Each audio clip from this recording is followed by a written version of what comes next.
Bharat Pakistan match पर तनाव।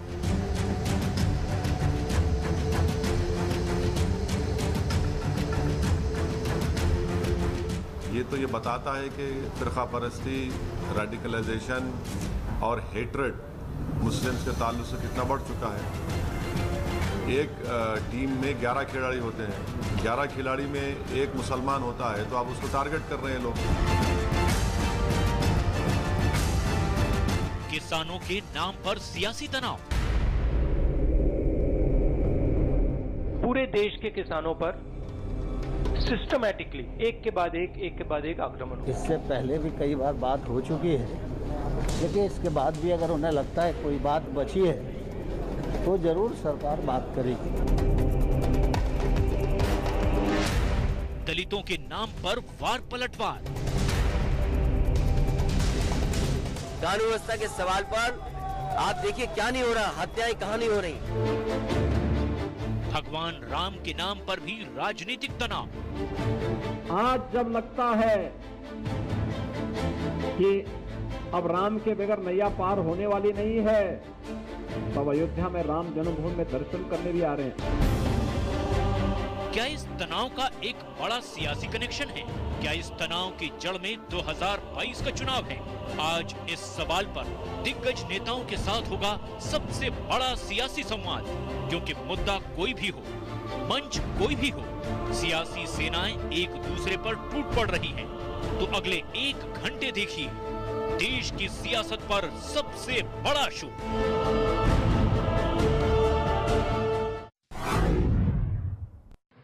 इस सेशन का नाम है तनाव है, क्योंकि 2022 में चुनाव है। न्यूज 18 के इस मंच में आप सभी का अभिनंदन है। और हमारे साथ 3 पार्टियों के 3 सांसद हैं और तीनों धुरंधर वक्ता भी हैं। Sudhanshu Trivedi member of parliament है, भारतीय जनता पार्टी के प्रवक्ता भी हैं। मेरे साथ डिप्टी लीडर हैं शिवसेना की और member of parliament Priyanka Chaturvedi, जिनकी पृष्ठभूमि, हालांकि कर्म भूमि तो मुंबई है, महाराष्ट्र है, लेकिन पृष्ठभूमि, जन्मभूमि उत्तर प्रदेश का मथुरा शहर है। इसलिए पश्चिमी उत्तर प्रदेश से इनका विशेष लगाव है। मेरे साथ कुंवर दानिश अली हैं, बहुजन समाज पार्टी के सांसद हैं अमरोहा से, आपका भी अभिनंदन है। देखिए, चुनाव भी है और तनाव भी है। सबसे पहले प्रियंका जी आप ही से शुरू करते हैं। और मैं तनाव इसलिए कह रहा हूं कि चाहे किसान हो, चाहे भारत पाकिस्तान का क्रिकेट मैच हो जाए, चाहे बाकी विषय हो जाए, हर विषय पर, क्योंकि चुनावी मौसम करीब आ रहा है, तनाव हो ही जाता है। बल्कि आपके शो का टाइटल होना चाहिए था, क्योंकि 2022 में चुनाव है, इसलिए उत्तर प्रदेश में आजकल तनाव है।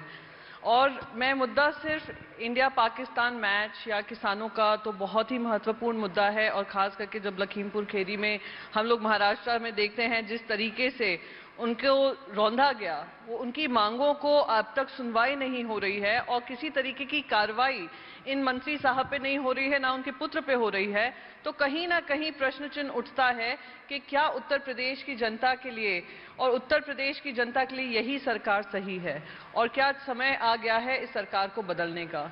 दूसरा बहुत महत्वपूर्ण बात मैं कहूंगी जो आपने अपने ओपनिंग स्टेटमेंट में नहीं कही, जो सबसे महत्वपूर्ण मुद्दा है, और मैं मानती हूं बार बार इसको रखना चाहिए, हर पटल पे रखना चाहिए, वो है महिला सुरक्षा का मुद्दा। हमने हाथरस में देखा, हम आज तक सुनते आ रहे हैं, देखते आ रहे हैं, और सबसे थर्ड मोस्ट इंपॉर्टेंट मुद्दा है कोविड में किस तरीके से महामारी के समय पर कोई भी मदद मांग रहा था तो उनको अरेस्ट किया जा रहा था। तो ऑक्सीजन की शॉर्टेज हो, बेड की शॉर्टेज हो, ये सारी दिक्कतें हैं जो मैं उम्मीद करती हूँ आपके शो के माध्यम से डिस्कस होंगी। जी, आपने लॉ एंड ऑर्डर की बात करी। अभी कुछ देर पहले ही मुख्यमंत्री सुधांशु त्रिवेदी, योगी आदित्यनाथ का बयान आया है। उन्होंने बोला कि पाकिस्तान की जीत का जश्न मनाने वालों पर देशद्रोह लगेगा। विपक्षी पार्टियां कह रही हैं कि ध्यान हटाने के लिए रियल मुद्दों से यह सब किया जा रहा है। देखिए, जहां तक उत्तर प्रदेश के वास्तविक मुद्दों का प्रश्न है, तो इस सरकार ने, चाहे लॉ एंड ऑर्डर हो, जी, किसानों का कल्याण हो, गरीब मजदूरों के लिए हो, सबसे ज्यादा उत्तर प्रदेश के पिछड़े इलाकों में आवश्यकता रहती थी चिकित्सा सुविधाओं की, तो नए मेडिकल कॉलेज खोलने हो। आप देखिए, यहां इंफ्रास्ट्रक्चर उतना अच्छा नहीं था, तो चाहे अब आपको मेरठ हो, दिल्ली का एक्सप्रेसवे हो, या पूर्वांचल का एक्सप्रेसवे हो, बुंदेलखंड का एक्सप्रेसवे हो, नए नए एयरपोर्ट्स बन रहे हैं। आप सोचिए, कुशीनगर और अयोध्या में भी अंतर्राष्ट्रीय एयरपोर्ट बन गए, तो एक बदलाव आ रहा है। हाँ, इस बदलाव में कुछ तनाव जरूर है। तनाव उन लोगों के लिए है जिनके की दिमाग में पहले बड़ा जलवाए जलाल रहता था। कौन थे? जैसे भी आपने कहा कि भाई कोई पाकिस्तान के पक्ष में बोल दिया, पहले चलता था, कोई खास फर्क नहीं पड़ता था। ये सब तो होता है, परंतु अब वो सब नहीं चलता है, क्योंकि अब उत्तर प्रदेश में वो सरकार है जिसने माफियाओं का 1886 करोड़ रुपए की संपत्ति जब्त की है। अब सुनिए, यहां जो कानून तोड़ने वाला है उसको अब वो पंक्ति याद आती है पुराने, वो यूपी का ही शहर लखनऊ के ऊपर फिल्माई गई फिल्म में, बदले बदले मेरे सरकार नजर आते हैं, अपनी बर्बादी के आसार नजर आते हैं। तो जो कानून तोड़ेगा, जो माफिया है, राष्ट्र विरोध की गतिविधियों में लिप्त है, उनकी बर्बादी के आसार हैं। हां, एक बात और कहना चाहूंगा, इस चुनाव में एक और खासियत है, हर दल अलग अलग कारणों से चुनाव मैदान में है। कोई दल, समाजवादी पार्टी, खिसकती हुई जमीन को बचाने के लिए चुनाव मैदान में है। बहुजन समाज पार्टी चली गई जमीन को दोबारा पाने के लिए चुनाव मैदान में है। कांग्रेस मीडिया में कुछ सुर्खियां बनाने के लिए चुनाव मैदान में है, और बाकी छोटे मोटे दल उपस्थिति दर्ज कराने के लिए चुनाव मैदान में। बीएसपी के बारे में आप कुछ नहीं बोल रहे? बताए तो कि वो चली गई जो जमीन, उसको वापस पाने के लिए चुनाव मैदान में है। सरकार बनाने के लिए सिर्फ और सिर्फ भारतीय जनता पार्टी चुनाव मैदान में। जी, मैं संजय राउत की एक स्टेटमेंट है, उस पर भी आपका रिएक्शन लूंगा, लेकिन पहले कुंवर दानिश अली के पास जा रहा हूं। दानिश अली साहब, क्योंकि सुधांशु जी ने बोला बदले बदले से सरकार नजर आते हैं, क्या बहुजन समाज पार्टी भी बदली बदली सी नजर आ रही है? क्योंकि पिछले चुनाव तक तो हमने देखा मायावती जी कहती थी कि 3-100 यानी 97 मुसलमानों को हमने टिकट दिया है, लेकिन इस बार तो ब्राह्मण सम्मेलन भी हो रहे हैं, और तो और अयोध्या से कार्यक्रम की सतीश मिश्रा जी शुरुआत भी कर रहे हैं। मायने क्या है? देखिए अमीश जी, मैं वहीं से शुरू करता हूं जहां से आपने कहा तनाव। और तनाव किसको है उत्तर प्रदेश में? तनाव जो है वो आदरणीय मुख्यमंत्री योगी आदित्यनाथ जी की सरकार को है। इसीलिए वो बार बार देशद्रोह लगाने की बात करते हैं। देशद्रोह किस पे लगाया उन्होंने? कि उन पत्रकारों पर जो एक दलित महिला को, जो उनके पुलिस वाले रात के अंधेरे में एक दलित महिला की लाश जला रहे थे, उसको कवरेज करने जा रहे, उन पत्रकारों पर देशद्रोह लगाया। कोई आंदोलनकारी हो, उस पर देशद्रोह लगाया। तो ये क्या करेंगे? जहां तक मैच का सवाल है, आप विराट कोहली से सीखिए कि मैदान पर उसने क्या खेल की भावना दिखाई। मेरे लोकसभा क्षेत्र का एक खिलाड़ी जिसको पूरे आईटी सेल ने ट्रोल किया, मोहम्मद शामी को, बजाय उस पे उत्तर प्रदेश का नाम रोशन किया। मोहम्मद शामी ने अंतर्राष्ट्रीय स्तर पर बजाय मुख्यमंत्री एक अल्फाज उसके लिए भी बोलते। मैं ये कहना चाहता हूं अमीश जी कि सिर्फ बयानबाजी, आप तनाव कब तक रखेंगे? ये बात सही है, प्रियंका जी ने बिल्कुल सही कहा कि तनाव इसलिए रखा जा रहा है, कायम रहेगा जब तक उत्तर प्रदेश में वोट नहीं पड़ जाएंगे, तब तक तनाव की राजनीति उत्तर प्रदेश में चलती रहेगी। जहां तक आपने दूसरा सवाल किया मेरी पार्टी से मुताल्लिक, आज उत्तर प्रदेश की जनता बहन कुमारी मायावती जी के राज को याद कर रही है कि जब कोई गुंडा बदमाश, जब कोई इस तरीके का सांप्रदायिक तत्व की हिम्मत नहीं होती थी कि वो कहीं परिंदा पर भी मार जाए, वो लॉ एंड ऑर्डर लोग याद करते हैं। और कैमरा जब बंद हो जाएगा, अमीश जी आप भी और रूलिंग पार्टी के नेता भी इस बात को कहेंगे कि हां, बीएसपी का राज जो था, मायावती जी के राज में लॉ एंड ऑर्डर जो था बहुत दुरुस्त था।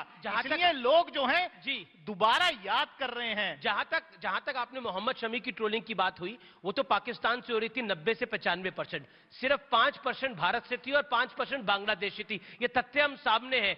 उसके अंदर एक माहौल बनाया गया, एक प्रेशर टैक्टिक्स बनाई गई, जिसमें हर क्रिकेटर को मजबूर किया गया कि आप ट्वीट करिए। ये बात सत्य है। मोहम्मद शमी की ट्रोलिंग भारत से हुई नहीं, बिल्कुल सही, पाकिस्तान से हुई है। अमीश जी आपने बिल्कुल सही कहा। जब एंकर जो हैं, आप जैसे एंकर सरकार के परमानेंट प्रवक्ता हो जाए, मैं देश की जब सरकार को बचाने के लिए आप जैसे एंकर सरकार के परमानेंट प्रवक्ता हैं, पाकिस्तान आप सही कहेंगे। अब आप सही, अब क्योंकि पार्टी, सरकारी पार्टी के प्रवक्ता तो अपने आप को डिफेंड कर नहीं पा रहे, तो अब जो है ये नया दौर आया है, ये मोहम्मद शमी किसी पॉलिटिकल पार्टी के नहीं है, जब मोहम्मद शमी किसी पॉलिटिकल पार्टी के नहीं है, मोहम्मद शमी देश के अपनी पार्टी के प्रवक्ता। अरे भाई आप कह रहे हैं कि विराट कोहली ने क्रिकेट भावना का, क्रिकेट भावना दिखाई। एक सेकंड, वकार यूनिस ने उनके स्टेट का मुख्यमंत्री की क्या जिम्मेदारी बनती थी आदित्यनाथ जी की? उनके स्टेट के एक ऐसे जुझारू खिलाड़ी जिसने पूरी दुनिया में नाम किया, मेरे तो लोकसभा क्षेत्र का है मोहम्मद शामी, लेकिन उत्तर प्रदेश के मुख्यमंत्री के राज्य का है वो, तो उनको भी कम से कम उसको कंडेम करना चाहिए था। बिल्कुल, मैं एक सुधांशु जवाब इस बात का। जो मैच को लेकर इस प्रकार की कोई बातचीत नहीं होनी चाहिए, मैच पे स्पोर्ट्समैन स्पिरिट के साथ बात होनी चाहिए। फिर भी मैं पूछना चाहता हूं, अगर पाकिस्तान के गृह मंत्री ने यह कहा कि आलमे इस्लाम की जीत हुई है और हिंदुस्तान के मुसलमानों के जज्बात भी हमारे साथ हैं, क्यों नहीं आया बयान जमाते इस्लामी का? क्यों नहीं आया मजलिस इत्तेहादुल मुसलमीन का? और जब तालिबान ने बोला तो शफीकुर रहमान बर्क भी बोलेंगे, जमाते इस्लामी भी बोलेगी, तब कहा जाएगा ये बोला गया मगर माना ना जाए, और अब कहा जाएगा बोला नहीं गया पर मान लिया जाए। जनाब, इतनी नादान नहीं है उत्तर प्रदेश की जनता कि जो ना बोला। का मुसलमान पाकिस्तान की सरकार के मंत्री का या पाकिस्तान के मुसलमान का यहां कोई जो है रिप्रेजेंटेटिव नहीं है। हिंदुस्तान का मुसलमान भारत का मुसलमान है। यहां पर क्या हो रहा है उसकी जिम्मेदारी उसकी है। आप मिलीजुली चलते रहिए। नहीं, पाकिस्तान के गृह मंत्री की बात कर रहे हैं। हमारे देश के गृह मंत्री के पुत्र खुद वहां पे तालियां बजा रहे थे जोर जोर से, इंडिया पाकिस्तान का जब मैच चल रहा था। उसके बारे में कुछ टिप्पणी करेंगे? सारा देशवासी एक ही बात में बोल रहे थे, इंडिया पाकिस्तान खत्म करो। जब हमारे जवान शहीद हो रहे हैं कश्मीर में, हमारे हिंदुओं का पलायन हो रहा है, फिर से हो रहा है 1990 के दशक के बाद अब हो रहा है, तो आप लोग क्यों चुप रहे हैं? क्यों इंडिया पाकिस्तान मैच होगा? उसकी राजनीति आप मोहम्मद शामी में करेंगे? आप 5%, 99% की बात करेंगे? मुझे बताएं, देश के गृह मंत्री का खुद सुपुत्र बीसीसीआई का बैठकर वहां पे तालियां बजा रहा था पाकिस्तान टीम के लिए। जवाब ले। अरे भाई, आपका तथ्य सुधार दूं, जो जय शाह ताली बजा रहे थे वो बीसीसीआई के सेक्रेटरी हो। मैं चैलेंज से कह रहा हूं, जानते कहां पे ताली बजाई थी? जाके देख लीजिएगा, वो इवेंट मुझे ध्यान है। जब एक बॉल पे 5 रन मिले थे, 9 बॉल हुई थी, फिर ओवर थ्रो पे भी 5 रन मिले थे, 2 बॉलों में 10 रन। तो बिल्कुल ऐसे हुआ जाके चेक कर लीजिएगा। अमीश जी ने भी कहा कि 95%। अब मैं दूसरी बात बताता हूं, देखिए 95% वहां से 5%। भाई आप, अरे भाई मैं चेक कर रहा हूँ, क्योंकि मैच देखा हो तब बोलिए, बगैर देखे मत बोलिए। अब मैं दूसरी बात आपने सही कहा। मैं हमने देखा नहीं, तो हर हम चीज क्यों में देखेंगे? कोई सच्चा देशवासी ने इंडिया पाकिस्तान कोई विचार नहीं होगा, और जिसने देखा होगा सब रद्द किया गया। क्यों नहीं उस मैच को रद्द किया गया? क्योंकि आपको तो सिर्फ पैसा कमाना है। आप तो कह चुके कि गुजरातियों के ब्लड के अंदर जो है वो धंधा होता है, और वही धंधा करने आप देश के जो शहीद हुए हमारे लोग, हमारे आर्मी के जवान पाकिस्तान से लड़ते हुए, उनके खून पर आप जो है धंधा कर रहे हो। आप पाकिस्तान के साथ मैच खेल रहे हो। पहाड़ नहीं टूट जाता अगर इंडिया पाकिस्तान का मैच नहीं होता, क्योंकि आप चाहते हो आप हर चीज में धंधा, आप हर चीज में धंधा टूटते हो। और आपने दानिश अली जी, जितना आप उत्तेजना से बोल रहे हैं कि देखिए मैच नहीं होना चाहिए था, मैच नहीं होना चाहिए था, उतनी उत्तेजना से आपको बोलना चाहिए था जब वकार यूनिस ने एआरवाई चैनल पर बैठकर बोला, सुनिए, सुन तो लीजिए, सुन तो लीजिए, बोला कि मेरे लिए सबसे बड़ी गर्व की बात थी जब हिंदुओं के बीच में नमाज पढ़ी गई। वो भी बोलना चाहिए। अमीश जी, एक मिनट, अमीश जी, क्या हम पाकिस्तान के प्रवक्ता हैं यहाँ पर? नहीं, कोई आपको पाकिस्तान का प्रवक्ता नहीं कह रहा, लेकिन जितना आप बोल रहे हैं इंडिया पाकिस्तान का मैच नहीं होना चाहिए था। एक सेकंड, एक फेल्ड कंट्री का एक फेल्ड प्लेयर अपने देश में कुछ भी बकवास करे, हम यहाँ पे उस पर डिस्कशन करें? तो मोहम्मद शमी को एक फेल्ड कंट्री ट्वीट रोल कर रही थी, आप लोग उसका समर्थन कर रहे थे। उत्तर प्रदेश का लड़का उत्तर प्रदेश की जनता, उत्तर प्रदेश के हितों की बातें हम नहीं करेंगे। हम वही इंडिया पाकिस्तान करेंगे। आपके पास पश्चिम उत्तर प्रदेश के एजेंडे बात करने की है नहीं। आप गन्ना किसानों के बारे में बात करेंगे नहीं। ठीक है, आप पाकिस्तान की बात करेंगे। एक सेकेंड आप ये तो अभी थोड़ी देर पहले गन्ना किसानों के बारे में बात हो रही थी। गन्ना किसानों के भुगतान के बारे में बात हो रही थी। बाकी है, आप ये मैथ की बात आप लेकर आए, मैथ की बात एक लेकर आए। कि माननीय प्रधानमंत्री जी ने 2017 में वादा किया था पश्चिम उत्तर प्रदेश के किसानों करिए कि 14 साइडेड बैठ ना करिए, वन साइडेड बैठ ना करिए। सुधांशु को आने दीजिए। एक मिनट, मैं बस एक और सवाल पूछना चाहूंगी, क्योंकि अमीश जी शायद कहीं आप फेल हो रहे हैं उत्तर प्रदेश की जनता की आवाज रखने में। मैं बस एक चीज पूछना चाहूंगी। एक सुपुत्र की बात मैंने कही, वो होम मिनिस्टर हैं, एक MOS होम है, उनके सुपुत्र के बारे में बात करिए। उनको कब जो उनको पनिशमेंट मिलना चाहिए कब मिलेगा, और कब वो MOS खुद रेजिग्नेशन देंगे? आप पहले उसकी बात करिए, क्योंकि देश की जनता की अगर किसानों की बात होगी तो वो कुचला हुआ सीन सबको याद है। नहीं, बिल्कुल आपने बहुत सही बात कही है। कुचला हुआ सीन सबको याद है। वहां पर 4 नहीं 8 हत्याएं हुई, 4 गाड़ी से कुचल के और 4 लाठी से मार मार के। मगर कहा जाता है कि 4 पे मुकदमा होना चाहिए, और दूसरी जगह यह कहा गया कि जो लाठी से मारे गए उनके लिए मुकदमा नहीं दर्ज होना चाहिए, वो तो प्रतिक्रिया में हुई थी और चुप्पी। और जो लखबीर सिंह वहां पर हाथ काट के टांग दिया गया, वो बेचारा दलित नहीं था, वो किसान नहीं था, उस पर सबकी चुप्पी। अब मैं दूसरी बात कहता हूं, जो इन्होंने कहा कि एक फेल्ड स्टेट है, सही बात, हमें उस पर क्यों डिस्कशन करना चाहिए पाकिस्तान पे, मगर फेल्ड स्टेट तालिबान पे डिस्कशन होना चाहिए। मगर हमारे शायर फनकार से लेके मेंबर ऑफ पार्लियामेंट से लेके जमाते इस्लामी के पदाधिकारी तक सब बोलेंगे, गजब है भाई, उसमें बोलेंगे और आप कुछ नहीं बोलेंगे। सेकुलरिज्म के सारे सूरमा मुंह में दही जमा कर चुप रहेंगे। तालिबान से जाके बात आप कर रहे हो। उसके बाद जब यहाँ होगा तो सब होगा। और दूसरी बात, एक एक करके तालिबान से बात आपकी सरकार क्यों कर रही है? अभी पिछले हफ्ते तालिबान से बात करी है। दानिश साहब आप क्या कर रहे हैं? थोड़ी दानिश्वरी दिखाई, ऐसे नहीं, एक दूसरे को मत कर रहे हो। जो फेल्ड स्टेट है, जिस तालिबान को कोई रिकॉग्नाइज नहीं कर रहा, ठीक है, आप क्यों बात कर रहे हो तालिबान से?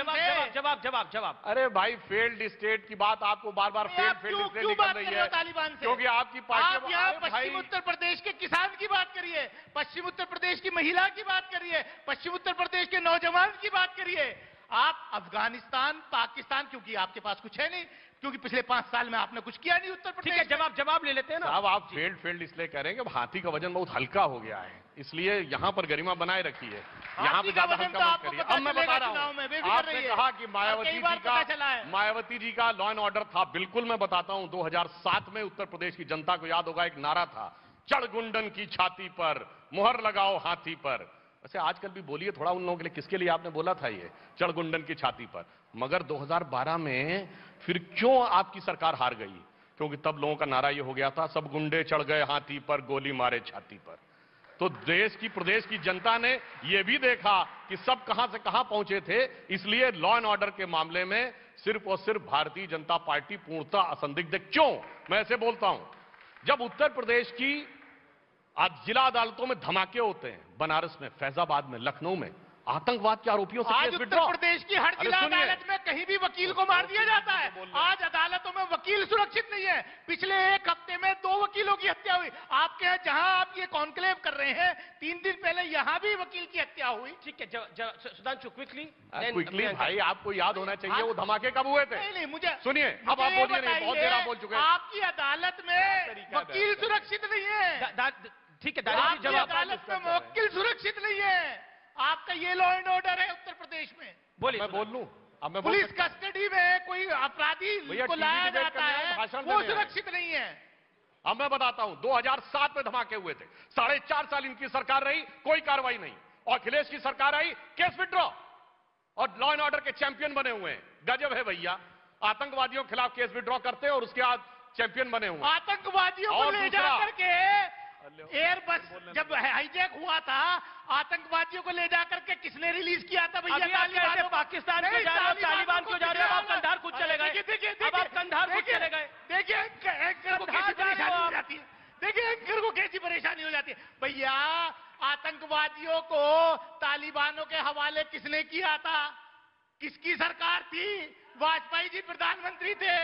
जसवंत सिंह जी विदेश मंत्री मेरे साथ एक विदेश मामलों की जानकार भी है इधर, एस्कॉर्ट मैं उनके पास जा सकता हूँ। जेके शर्मा बैठे हुए हैं, फॉर्मर ब्यूरोक्रेट, मैं उनके पास जा सकता हूँ कि उस समय ऑल पार्टी मीटिंग हुई थी। ऑल पार्टी मीटिंग हुई थी, आज चैलेंज सोनिया गांधी जी भी उसमें थी।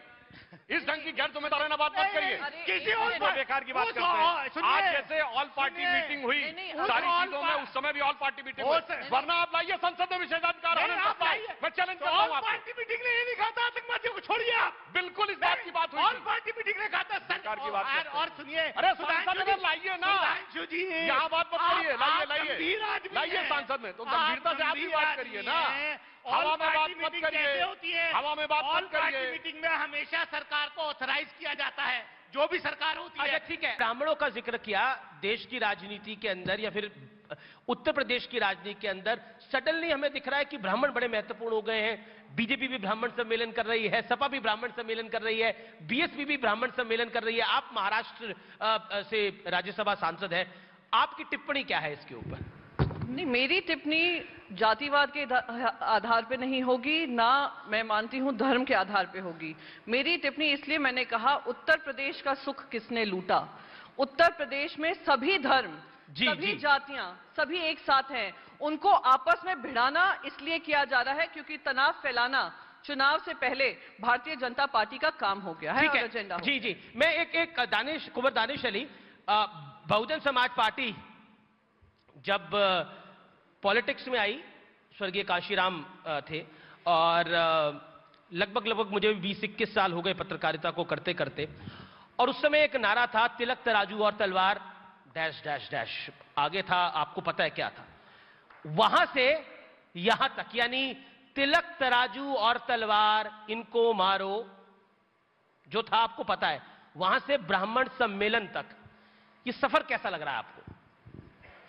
देखिए अमीश जी, आप जिस नारे की बात कर रहे हैं मुझे तो नहीं मालूम, लेकिन एक बात जरूर है कि जहां से एजेंडा शुरू हुआ, जी, मान्यवर काशीराम जी ने बहुजन समाज पार्टी बनाई। जी सर, उन्होंने इस देश में जो दबा कुचला बहुजन वर्ग था उसको जागरूक करने का काम किया। बिल्कुल किया। मैं तो पूछ रहा हूं, सुनिए, मैं पूछ रहा हूं वहां से यहां तक महसूस कैसा हो रहा? उत्तर प्रदेश के अंदर बहन कुमारी मायावती जी 4 बार मुख्यमंत्री बनी और 1 बार फुल फ्लैज मुख्यमंत्री बनी, सरकार बनी, और सरकार में ये दिखाया कि किसी के साथ कोई जाति नहीं होती। हमारा नारा है सर्वजन हिताय सर्वजन सुखाय, और मायावती नारे तो बदल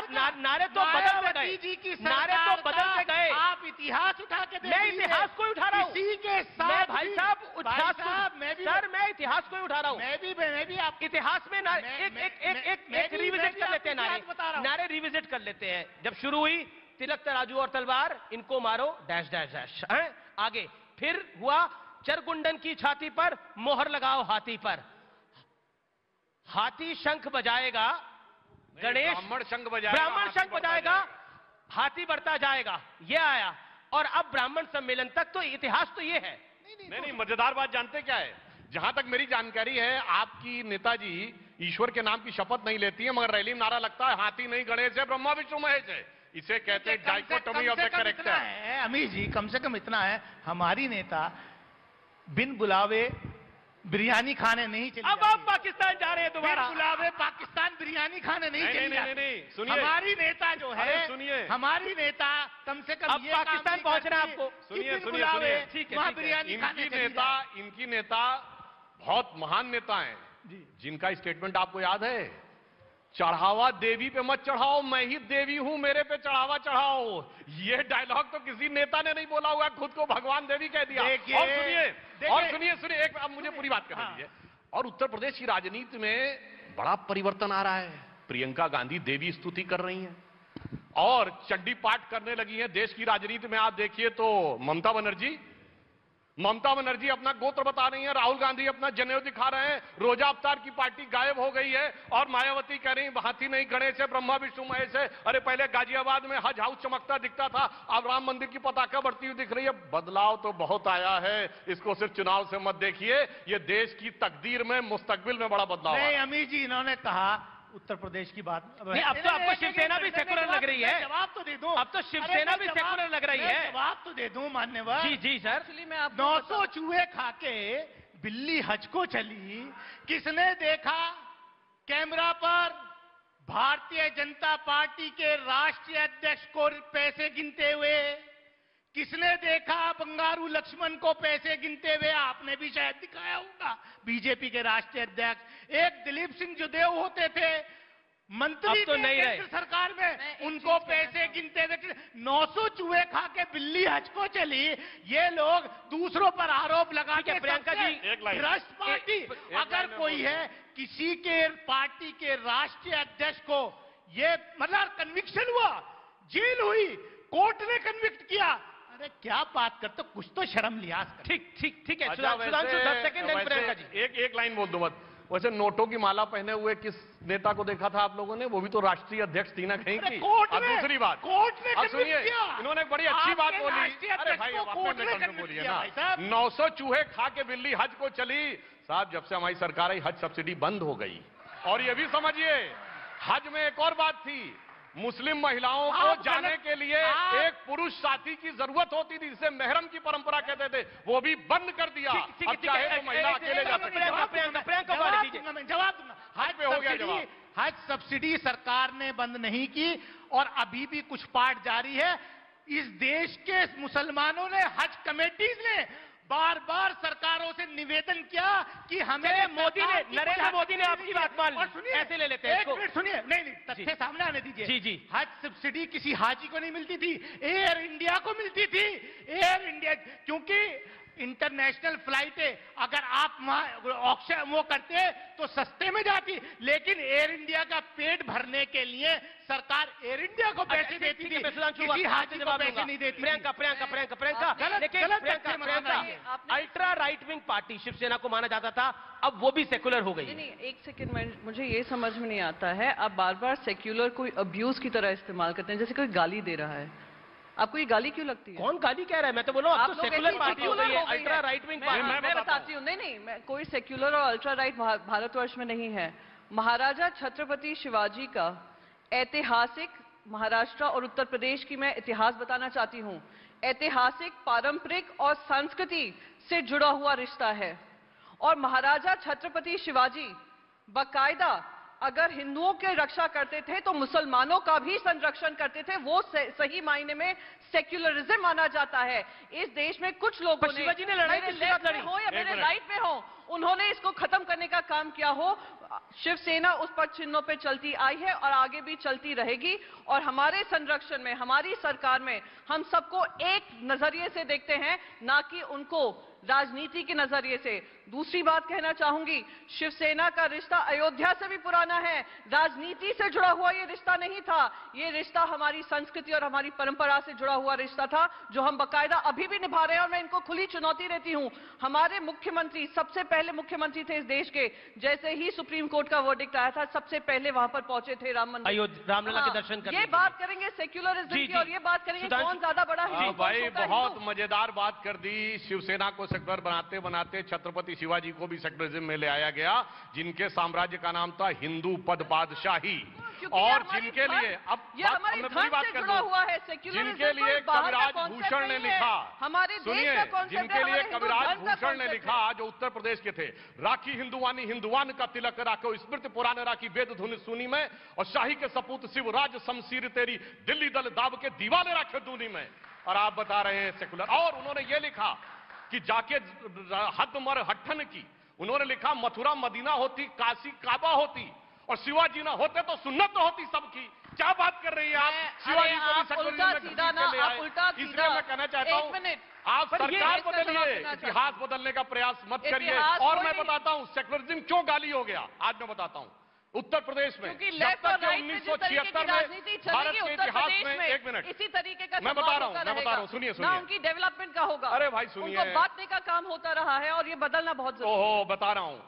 देखिए 1976 में जब तक सेक्युलरिज्म वर्ड नहीं आया था, तब तक ये देश सेकुलर था। आप सबने वो पुराना गीत सुना होगा, मन तरपत हरि दर्शन को आज, मोरे तेरे बिन बिगड़े सिगरे काज।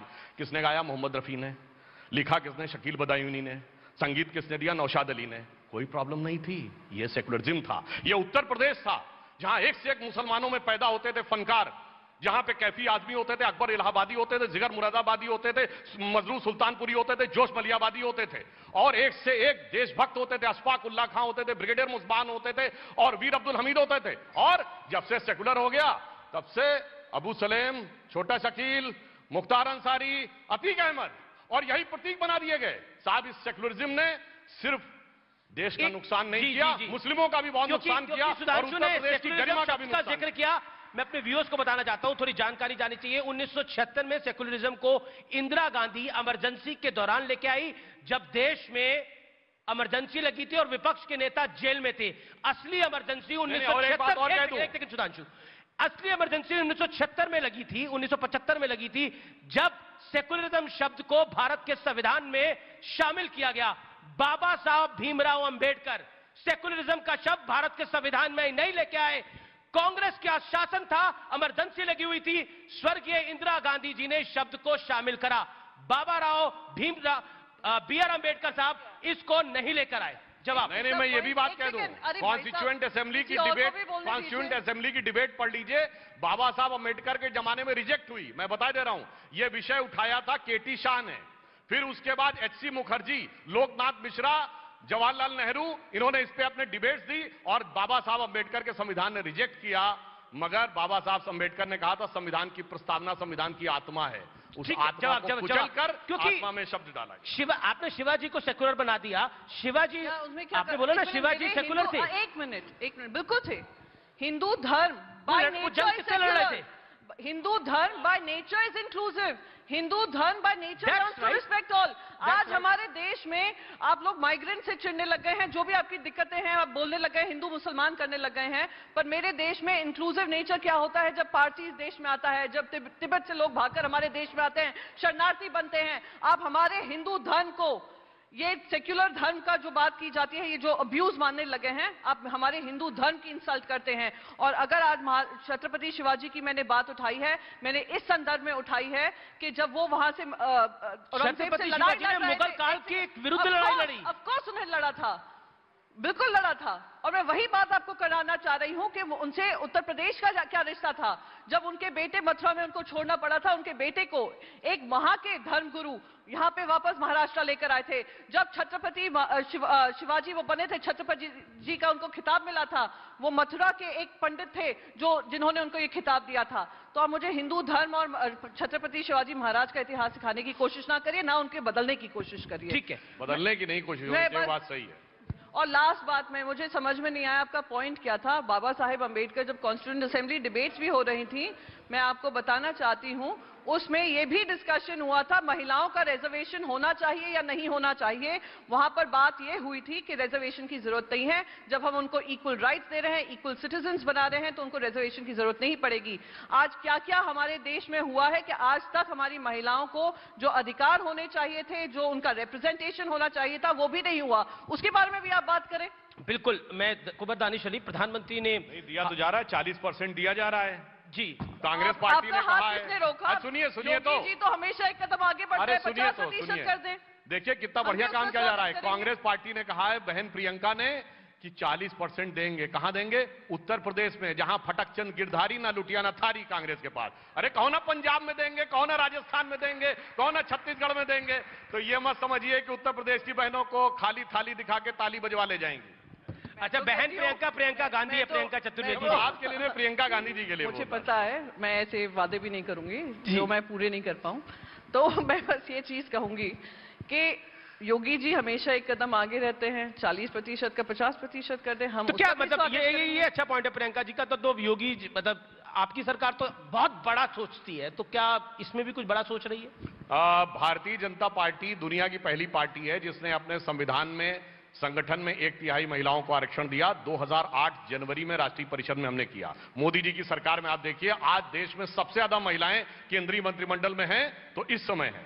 सबसे ज्यादा महिला गवर्नर हैं, तो इस समय है। एक और चीज संयोग से है, उसमें सरकार का कोई रोल नहीं है। सबसे ज्यादा सुप्रीम कोर्ट में महिला जज भी 3 इस बार बनी है, तो इसी समय में बनी है। यह भी एक संयोग है। मैंने कहा संयोग है, सरकार का रोल नहीं है। अब मैं एक कुंवर दानिश अली आपसे सवाल है। हाल ही में प्रधानमंत्री ने, हम लोग उत्तर प्रदेश और खासतौर से पश्चिमी उत्तर प्रदेश के एजेंडे पे बात करने बिल्कुल बिल्कुल उसी की बात कर रहे हैं। सुधांशु जी ने ये नहीं बताया कि उत्तर प्रदेश की सरकार में कितनी महिला मंत्री हैं। सुप्रीम कोर्ट तक के जजेस की गिनवा दिया, लेकिन उत्तर प्रदेश सरकार में कितनी महिला मंत्री हैं ये नहीं। मैं एक और चीज ये बताना चाहूंगी, इस पूरे कॉन्क्लेव में एक ही महिला है और वो मैं हूं, यहाँ पर आपके साथ बैठी हुई हूँ, वो भी भारतीय जनता पार्टी से नहीं है। नहीं मैं बढ़ता हूं आगे। कुंवर साहब से एक सवाल, कुंवर साहब से एक सवाल है, एक सेकंड, एक सवाल। सरकार इनकी है, 1996 में महिला रिजर्वेशन लोकसभा में इंट्रोड्यूस हुआ और राज्यसभा में इंट्रोड्यूस हो गया, पास भी हो गया। भाई आप क्यों नहीं? अच्छा क्या आप लोग भी अपनी, अरे इतना आप बोल रहे हैं, आप अपनी पार्टी में, आप अपनी में, मैं ये सवाल पूछना ही नहीं चाह रहा था, लेकिन आप इतना ज्यादा कह रहे हैं तो अपनी पार्टी में आप 40% कर दीजिए। कौन रोक रहा है? सुनिए तुरंत करिए। आरोप लगेगा जो कांग्रेस पे लग रहा है। कुंवर दानिश अली यूपी के चुनाव में, क्योंकि प्रियंका गांधी ने करा, एक सेकंड सुधांशु, प्रियंका गांधी ने करा है तो क्या आप कर सकते? आपको लगता है होना चाहिए? आपको होना चाहिए बतौर सांसद। हमारी पार्टी की राष्ट्रीय अध्यक्ष महिला है। आप देखिए हमारी पार्टी में काफी है, ये काफी है, जाते हैं, काफी है, हमारी पार्टी महिलाओं का अधिकार काफी है, काफी है। अगर एंटी वुमेन कोई पार्टी है तो वो भारतीय जनता पार्टी है। चलिए ये कौन एंटी वुमेन है, कौन एंटी वुमेन नहीं है, ये लॉन्ग डिबेट है और इसके तथ्यों में हम जाएंगे। पार्टी है तो बीजेपी है, जहाँ पर दलित महिला को रात में डीजल क्योंकि आपकी पार्टी आग लगा दी जाती है, ये एंटी महिला पार्टी है। एक मिनट, इन्होंने बहुत अच्छी बात हाथरस में दलित महिला को जला दिया जाता है, ये एंटी महिला पार्टी है। अच्छा ठीक है, दलित महिलाओं में सबसे प्रमुख दलित महिला निर्विवाद रूप से देश में मायावती जी हैं। मायावती जी की हत्या का जब प्रयास हुआ था तो किसने आके बचाया था? ब्रह्मदत्त द्विवेदी भारतीय जनता पार्टी के नेता ने आके बचाया था, एलानिया कहा है और उन्होंने राखी बंधवाई थी। और आपकी राष्ट्रीय अध्यक्ष महिला नहीं है, 4 बार मुख्यमंत्री हुई है, 4 महिला मंत्री का नाम बताइए। जिनकी हत्या जिनकी हत्या अभी तक जो है एक वो बनी हुई है कि किस कॉन्स्पिरेसी में वो हत्या हुई और भाजपा के किन नेताओं ने कराई है, ऐसे आरोप भाजपा के नेताओं ने लगाए थे कि ब्रह्मदत्त द्विवेदी मुझे लगता है कि अनवेरिफाइड फैक्ट या विकास दुबे की हत्या किसने कराई? ये विकास दुबे तो गैंगस्टर था। ये ब्राह्मणों की हत्या किसने कराई? कौन से भारतीय जनता पार्टी के नेताओं ने कराई है? कौन सी बीजेपी की सरकार ने कराई है? भैया किसकी सरकार में ब्राह्मणों की हत्या हुई है यूपी में?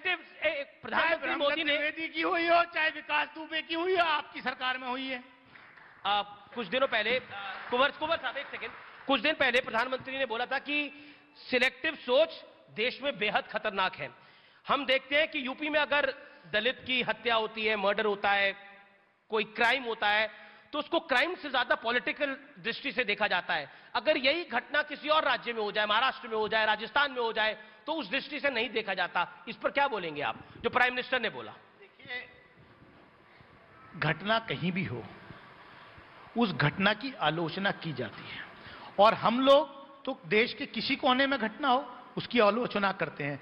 उत्तर प्रदेश क्योंकि हमारा बड़ा राज्य है और माननीय प्रधानमंत्री जी वहां से चुन के आते हैं, वो बात अलग है कि आज की डेट में पूरी संपदा पर, पूरी राजनीति पर, देश के सारे संसाधनों पर कब्जा गुजरात का हो गया है और जो बचे कुचे सरकारी उपक्रम हैं उनको भी गुजरात के उद्यमियों को हैंडओवर करने की प्रक्रिया चल रही है। लेकिन फिर भी आदरणीय प्रधानमंत्री जी हमारे उत्तर प्रदेश से चुन के गए हैं, इसलिए उत्तर प्रदेश की कोई भी घटना होती है क्योंकि उत्तर प्रदेश चीज कहनी है, मतलब मुझे एक चीज कहनी है जी, दलितों पे अत्याचार हो, दलितों को मारा जाए, दलितों पे किसी तरीके से उनको प्रताड़ित किया जाए, उसको राजनीतिक क्यों नहीं देखा जाना चाहिए? क्यों राजनीति से दलित नहीं जुड़ सकते हैं और उनकी बात राजनीतिक पटल पे क्यों नहीं रखी जानी चाहिए? मेरा सवाल ये आपसे उल्टा है। पर एक बात जरूर कहूंगी, जब महाराष्ट्र में दो दलित परिवारों के 7 सदस्यों को मार दिया गया। थोड़ा पेशेंस रखिए, मैं बहुत कम इस शो में बोल रही हूँ, आप प्लीज थोड़ा धैर्य रखिए। दूसरी बात मैं यहाँ पर कहना चाहूंगी, एकमात्र पार्टी है, जब रोहित वेमुला की हत्या होती है, रोहित वेमुला सुसाइड करता है, एकमात्र पार्टी है जो पार्लियामेंट के अंदर ये जस्टिफाई करने की कोशिश करती है कि वो लड़का दलित बच्चा था ही नहीं।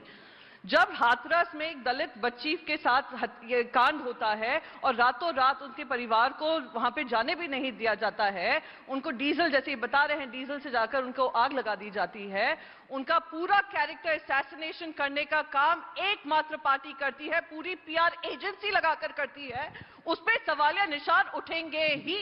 एक राजनीतिक पक्ष अगर उसको दबाने का काम करता है, दूसरे राजनीतिक पक्षों की जिम्मेदारी होती है कि अपनी आवाज उठाएं। और अगर आप महाराष्ट्र या दूसरे राज्यों को लाने की बात करते हैं, मैं पूछना चाहती हूं, ऐसा कौन सा राज्य है जो ऐसे लोगों को संरक्षण देता है जो दलितों के खिलाफ काम करते हैं? आप मुझे ये जवाब दीजिए। उत्तर प्रदेश। एक बात बताइए, जो चंद्रपुर में हुआ, जिसमें दो दलित परिवारों के 7 सदस्यों को मार दिया गया, वो बड़ा हादसा नहीं था?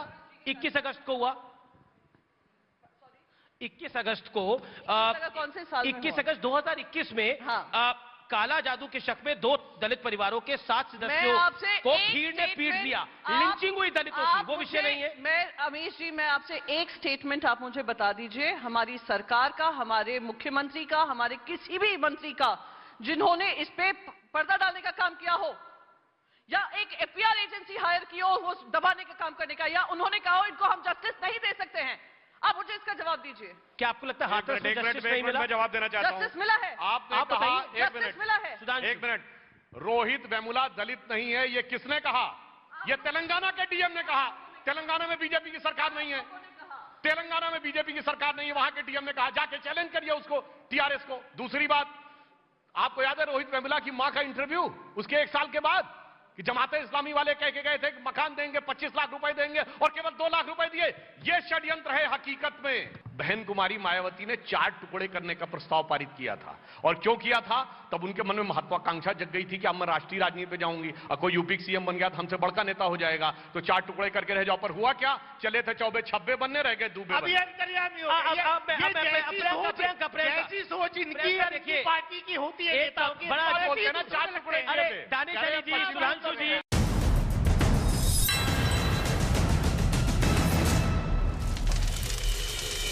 पाल जगदीप धनखड़ का हाल जाना। धनखड़ को मलेरिया और बुखार होने पर 2 दिन पहले अस्पताल में भर्ती करवाया गया था। जम्मू कश्मीर के पुंछ में 7 दिन बाद मुगल रोड को गाड़ियों के लिए खोल दिया गया। ये रास्ता वहां हुई भारी बर्फबारी की वजह से बंद हो गया था। भारतीय रेलवे को ट्रेनों से निकलने वाले कूड़े से सालाना लाखों की कमाई होने लगी है। रेलवे की दिल्ली डिवीजन ने वेस्ट मैनेजमेंट का जो तरीका अपनाया है, बताया गया कि उससे रेलवे को सालाना करीब 10 लाख रुपए की कमाई हो रही है। वेस्ट आता है वो अलग अलग तरीके का होता है, कुछ से कंपोस्ट बनता है, कुछ को रिसाइकिल किया जाता है, और कुछ को जो है जलाकर खत्म किया जाता है।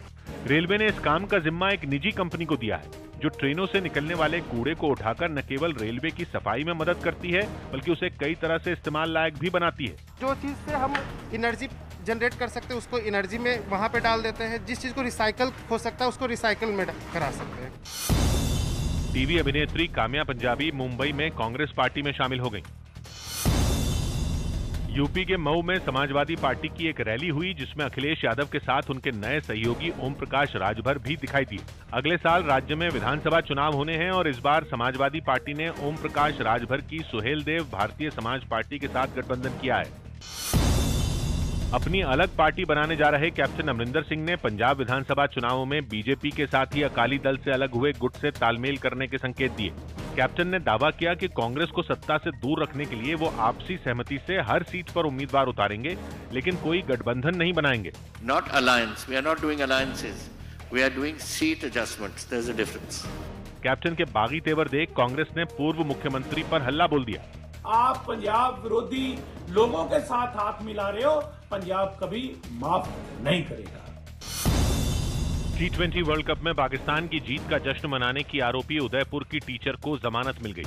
इस महिला टीचर को देश की अखंडता को ठेस पहुंचाने के आरोप में गिरफ्तार किया गया था। हालांकि महिला ने एक वीडियो जारी कर माफी मांग ली थी। राहुल गांधी ने ट्विटर पर सोनिया गांधी का लेख साझा करके कोरोना के मुद्दे पर केंद्र सरकार को घेरा। लेख में आरोप लगाया गया कि कोरोना की दूसरी लहर के समय पीएम और गृह मंत्री ने जनता की सुध नहीं ली। कांग्रेस ने सरकार पर जैसा वार किया, बीजेपी ने उस पर वैसा ही पलटवार किया। भारतीय जनता पार्टी ही एक ऐसी पार्टी थी जो कोरोना काल में दिखाई दी। कांग्रेस और सोनिया जी कहां थी, पहले सोनिया जी बताएं। जम्मू कश्मीर प्रशासन की ओर से गुलमर्ग में लिटरेचर फेस्टिवल का आयोजन किया गया, जिसकी शुरुआत केंद्रीय मंत्री मीनाक्षी लेखी ने दीप जलाकर की। देश के जाने माने लेखकों और कवियों ने इस लिटरेचर फेस्टिवल में हिस्सा लिया और अपनी रचनाएं पढ़कर लोगों को सुनाई। जग घूमे थारे जैसा ना कोई, तो उसको ये बारिशों के मौसमों की भीगी हरियाली तू, सर्दियों पे गालों पे जो आती है वो लाली तू। सरकार के आजादी का अमृत महोत्सव कार्यक्रम के तहत इस लिटरेचर फेस्टिवल का आयोजन हुआ, जिसके जरिए सरकार का मकसद ये है कि दुनिया भर के पर्यटकों को कश्मीर की ओर लुभाया जा सके। जो भी हम नीतियां बना रहे हैं, जो कार्यक्रम कर रहे हैं, वो यहाँ की आवाम के लिए कर रहे हैं। हमारे विचार के केंद्र बिंदु में जम्मू कश्मीर के 1.25 करोड़ लोग हैं, कुछ लोग नहीं। सरकार के इस प्रयास से साहित्यकार भी बेहद खुश नजर आए। करती हूँ कि यहाँ पे और आ सकूं और आपसे आपकी जुबान में बात कर सकूं।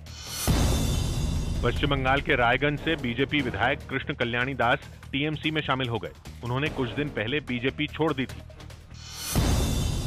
अमृतसर पुलिस ने पाकिस्तान की खुफिया एजेंसी आईएसआई के लिए जासूसी करने के आरोप में एक आदमी को पकड़ लिया। बताया गया कि यह आरोपी फेसबुक के जरिए आईएसआई की महिला अधिकारी के संपर्क में आया था। पहले बतौर सीएम और फिर प्रधानमंत्री के पद पर रहते हुए पीएम मोदी को सत्ता में 20 साल पूरे हो गए, जिस पर दिल्ली में एक कार्यक्रम आयोजित किया गया। इस कार्यक्रम के पहले दिन गृह मंत्री अमित शाह भी वहां मौजूद रहे। इस दौरान उन्होंने पीएम मोदी के काम की तारीफ की। ये कार्यक्रम 3 दिन तक चलेगा। नरेंद्र मोदी ने इस देश के पासपोर्ट की वैल्यू को बढ़ाया है। देश का गौरव।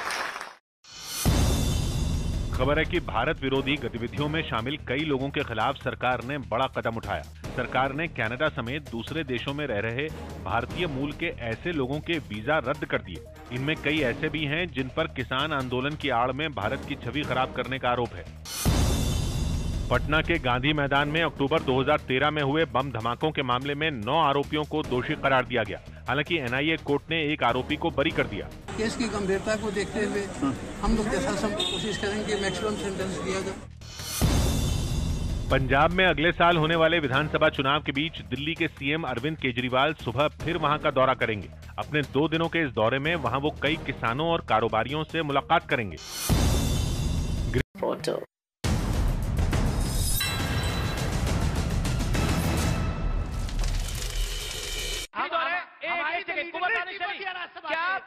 क्या पश्चिमी उत्तर प्रदेश को एक अलग राज्य, बीएसपी इसकी वकालत करती है, आप इसकी वकालत करते हैं, पश्चिमी उत्तर प्रदेश को एक अलग राज्य का दर्जा मिलना चाहिए? हमारी पार्टी का और पश्चिमी उत्तर प्रदेश के मैक्सिमम मतदाताओं का यह मानना है कि पश्चिमी उत्तर प्रदेश अलग राज्य बनना चाहिए। और जब बहुजन समाज पार्टी की सरकार थी, बहन कुमारी मायावती मुख्यमंत्री थी, तो उन्होंने बाकायदे असेंबली से इस बिल को पास करा करके सेंटर को भेजा था। और हम अब भी उम्मीद करते हैं कि आज, क्योंकि उस वक्त दिल्ली और लखनऊ में सरकारें अलग अलग पार्टियों की थी, लेकिन आज तो कम से कम एक पार्टी की सरकार है, डबल इंजन की सरकार है। कम से कम सुनिए, भारतीय जनता पार्टी के नेता लगातार इस बात को कहते थे। मुझे खूब याद है, मैं भी कई आंदोलनों में रहा हूं और यहां पर बार एसोसिएशन पश्चिम उत्तर प्रदेश का हर सैटरडे को हड़ताल रखता है। इस मतलब आपसे नहीं, कई दशक से कि पश्चिम उत्तर प्रदेश में कम से कम हाईकोर्ट की बेंच तो हो जाए। सहारनपुर का आदमी चल करके इलाहाबाद न्याय लेने जाता है सर 800 किलोमीटर। ठीक है, अब बोल लेते हैं। देखिए, इन्होंने 1/4 सत्य बोला। बहन कुमारी मायावती ने 4 टुकड़े करने का प्रस्ताव पारित किया था। और क्यों किया था? तब उनके मन में महत्वाकांक्षा जग गई थी कि अब मैं राष्ट्रीय राजनीति पे जाऊंगी, और कोई यूपी सीएम बन गया तो हमसे बड़का नेता हो जाएगा, तो 4 टुकड़े करके रह जाओ। पर हुआ क्या? चले थे 24 26 बनने, रह गए दूबे। जैसी सोच इनकी पार्टी की होती है, दानिश जी, सुधांशु जी, अब देखिए, मुझे लगता है एक सवाल मैं आपसे नहीं पूछूंगा तो ये नाइंसाफी होगी मेरे व्यूअर्स के साथ। आजकल नवाब मलिक और समीर वानखेड़े का खूब झगड़ा चल रहा है। हम तो कहते हैं कि एक मंत्री जो है वो नवाब मलिक तो समीर वानखेड़े मंत्री हो गए हैं। सुबह 8 बजे वो ट्वीट करते हैं, मैं एक नया खुलासा करने के लिए जा रहा हूं, फिर वो एक नई प्रेस कॉन्फ्रेंस करते हैं। क्या आपको लगता है कि एक अफसर जिन्होंने नवाब मलिक के दामाद को पकड़ा, उनको अरेस्ट किया ड्रग्स के केस के अंदर, उनको इस तरह से टारगेट करना जायज है? आज उनकी धर्मपत्नी ने भी उद्धव ठाकरे को चिट्ठी लिखी है और चिट्ठी में यह लिखा है कि शिवसेना के राज्य में एक महिला की गरिमा के साथ सरेआम उद्धव साहब खिलवाड़ हो रहा है। आज अगर बाला साहब होते तो मैं वो इसमें बिल्कुल स्वीकार नहीं करते। हम आप में बाला साहब की परछाई को देखते हैं, मुझे पूरा विश्वास है उद्धव साहब आप न्याय करेंगे। बहुत अच्छा हुआ आपने ये प्रश्न उठाया, क्योंकि आपको याद होगा रिया चक्रवर्ती का केस था। उनकी माता कौन थी? वो भी महाराष्ट्र की बिटिया थी। उनके बारे में व्हाट्सएप चैट कौन लीक कर रहे थे? जो आज चिट्ठी लिख रही हैं उनके पतिदेव कर रहे थे।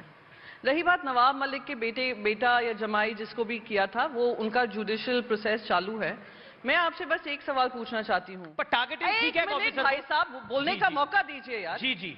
यहाँ पर सुधांशु जी, मैं प्रियंका चतुर्वेदी और दानिश जी यहाँ पे बैठे हैं। हम तीनों एमपीज हैं। जब हमें अपना एफिडेविट डालना था, और जो पब्लिक रिकॉर्ड में है, आप ऑनलाइन जाएंगे, हमारे बच्चों की भी क्या क्या हमारा इन्वेस्टमेंट है हमें लिखना पड़ता है। हमारी कहाँ से सैलरी आ रही है, हम कहाँ खर्च कर रहे हैं, हमें एक एक चीज हिसाब अपने ऑनलाइन वेबसाइट पे हर साल अपडेट करना पड़ता है, जिसके आधार पे आप लोग बहुत सारी डिबेट्स भी कर लेते हैं। एक ब्यूरोक्रेट है, गवर्नमेंट ऑफ इंडिया का एम्प्लॉय है, टैक्स पेयर के पैसों से उसको पैसा मिलता है। अगर वो अपनी पोजीशन पे किसी तरीके का एक्सटॉर्शन कर रहे हैं, जहां पे प्राइम इंडिपेंडेंट, ये तो नवाब मलिक ने भी नहीं कहा है, प्राइम इंडिपेंडेंट विटनेस ने आकर कहा है कि एनसीबी के दफ्तर पे एक्सटॉर्शन का काम चल रहा है और उस पर कार्रवाई होनी चाहिए। एक विसल ब्लोअर आकर कह रहा है ऐसे 26 केसेस हैं जो फेमस है, नॉट सो फेमस है, उस पर एक्सटॉर्शन हो रहा है। यहाँ पे तो सवाल आपको ये पूछना चाहिए, क्या एनसीबी की रिस्पेक्टेबिलिटी और क्रेडिबिलिटी का हनन ये ऑफिसर अब उस दफ्तर में बैठकर नहीं कर रहे हैं? मंत्री के दामाद को पकड़ लिया, एनसीबी खराब हो गई। पकड़ लिया क्या है? एक मिनट, दामाद को पकड़ लिया, क्या हुआ? बर्थ सर्टिफिकेट गलत प्रूव कर पाए? नहीं कर पाए। अपना निकाहनामा गलत प्रूव कर पाए? नहीं कर पाए। देखिए, बहुत वहां पे गंभीर विषय उठ रहे हैं, गंभीर आरोप प्रत्यारोप लग रहे हैं। तो मैं सिर्फ ये कहना चाहूंगा कि जो नवाब मलिक बोल रहे हैं, क्या वो सरकार का व्यू है? क्योंकि वो सरकार के मंत्री हैं। यदि हां, तो सरकार उन्हीं से क्यों बुलवा रही है जिनके की व्यक्तिगत परिवार से लेकर भी एक पर्सनल इंटरेस्ट ऑफ कॉन्फ्लिक्ट दिखता है? सरकार का कोई दूसरा प्रवक्ता बोल दे। दूसरी बात, यदि यह गंभीर तथ्य हैं तो ये मीडिया की बजाय, जो इन्होंने कहा यदि फेक सर्टिफिकेट है, भाई कोर्ट में जाके आप दाखिल कर दीजिए और कार्रवाई करिए। आप ठीक है, समय इतना ही है। नहीं, मुझे जवाब देकर ये बताइए कि नवाब मलिक का व्यू सरकार का व्यू है नहीं, हाँ या ना? और अगर है तो नवाब मलिक से क्यों बुलवाया जा रहा है, या वो स्वयं बोल रहे हैं? जवाब दूंगी। क्यों रिपीट करे जा रहे हैं, इतनी जोर से क्यों बोल रहे हैं? मैं जवाब दूंगी। दिल को शांति मिले इनको। मैं बता दूं कि महाराष्ट्र ने बकायदा इन्वेस्टिगेशन की शुरुआत कर दी है। एनसीबी ने भी विजिलेंस टीम का गठन किया। भाई साहब, जी जी जी बोलिए। और दूसरी बात, इनको थोड़े और ठंडक मिलेगी कि समीर वानखेड़े जी मुंबई हाईकोर्ट गए, उन्होंने कहा है प्लीज प्लीज ये कार्रवाई वो महाराष्ट्र ना करे, ये आप सीबीआई को दे दीजिए, एनआईए के हवाले में दे दीजिए। वो भी मुंबई हाईकोर्ट ने रिजेक्ट कर दिया है। तो ये पूरा इन्वेस्टिगेशन होगा। आई विल कंटिन्यू टू से महाराष्ट्र सरकार की एक ही चीज है, without fear, without favour, without prejudice. समय नहीं है, माफी चाहता हूं। अरे भाई, गजब की महाराष्ट्र सरकार है। गृह मंत्री गिरफ्तार होने के कगार पे हो, पुलिस कमिश्नर फरार है।